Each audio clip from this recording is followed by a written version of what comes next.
Selamat bertemu lagi teman-teman Brayat Kenari. Kali ini kita akan bicara mengenai pengumpulan informasi.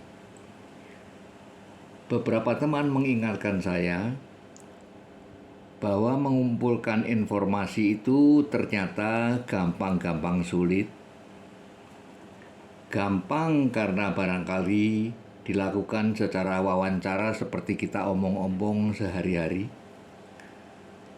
Tetapi sulitnya adalah diperlukan untuk memilah informasi macam apa yang kita cari. Karena seorang teman juga mengingatkan, kalau kita ingin membuat hasil produksi yang bagus, pakailah juga bahan-bahan yang berkualitas bagus. Nah, termasuk informasi yang dikumpulkan ini juga sebaiknya dipilah-pilah dari sumber yang bonafit. Maksudnya bonafit bagaimana? Informasi itu kalau dipilah-pilah ternyata memang mutunya berbeda-beda. Kalau saya diminta sharing, waktu saya mulai kegiatan breeding ini, breeding burung kenari ini, adalah sebelum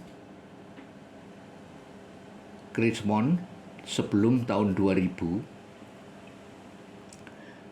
Saat itu mencari informasi, medianya belum secanggih seperti sekarang. Dulu saya baca buku-buku manual, saya pergi ke toko buku. Di toko buku juga banyak buku yang dijual. Sempatkan bertanya kepada penjaga stand di sana bahwa kita mencari buku mengenai burung kenari yang mana yang banyak dicari orang. Karena sama seperti orang pilih kuliner, pilih jajan makanan, biasanya yang ramai itu adalah memang menunjukkan bahwa makanannya lezat. Nah, bertolak pemikiran seperti itu, tanyakan saja kepada penjaga stand, buku mana? Buku kenari yang banyak dicari orang. Ternyata yang ditunjukkan memang adalah karangan dari nama-nama yang sudah banyak dikenal.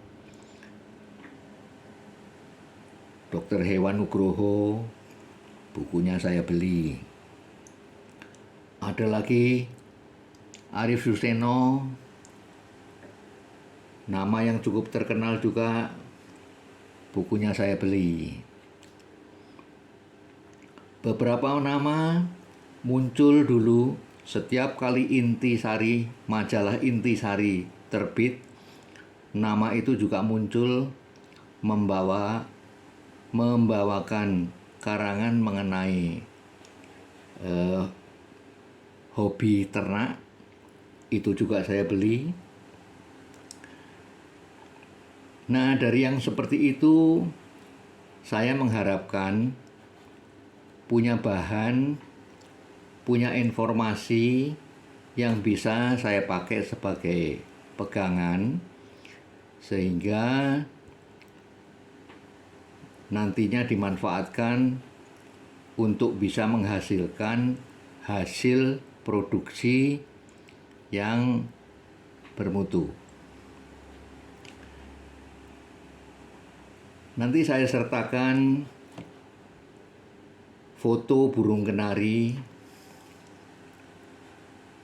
Ya, yang antara lain saya sampaikan bahwa saya memang peternak kenari, khususnya yang ada di grup Song Type Kenari, persisnya varian German Harsh Roller dan Spanish Timbrado.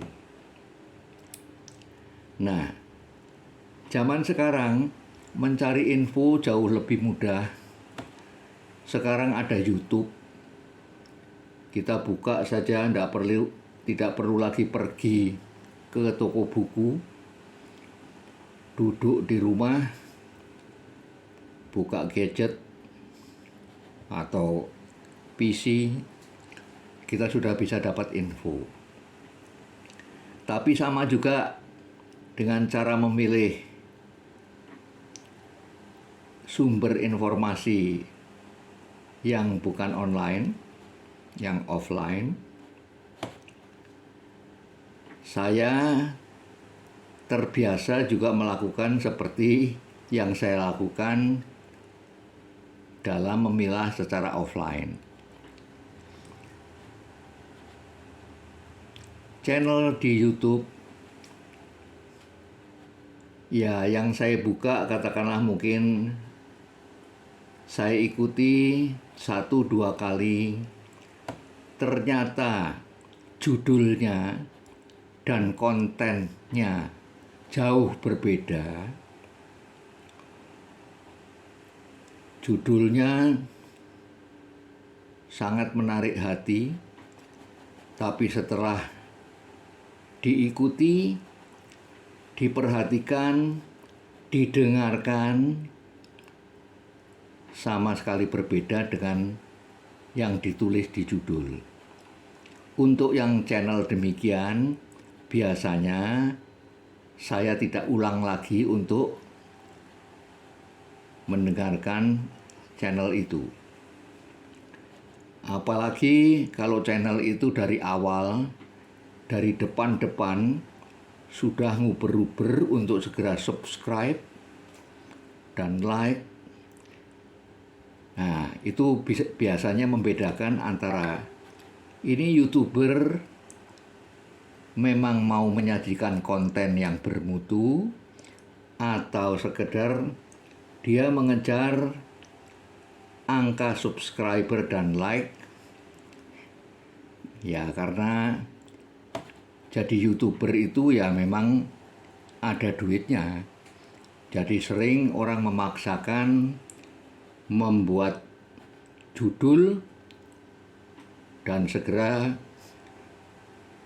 menguber-uber pemirsanya untuk segera subscribe dan klik like-nya.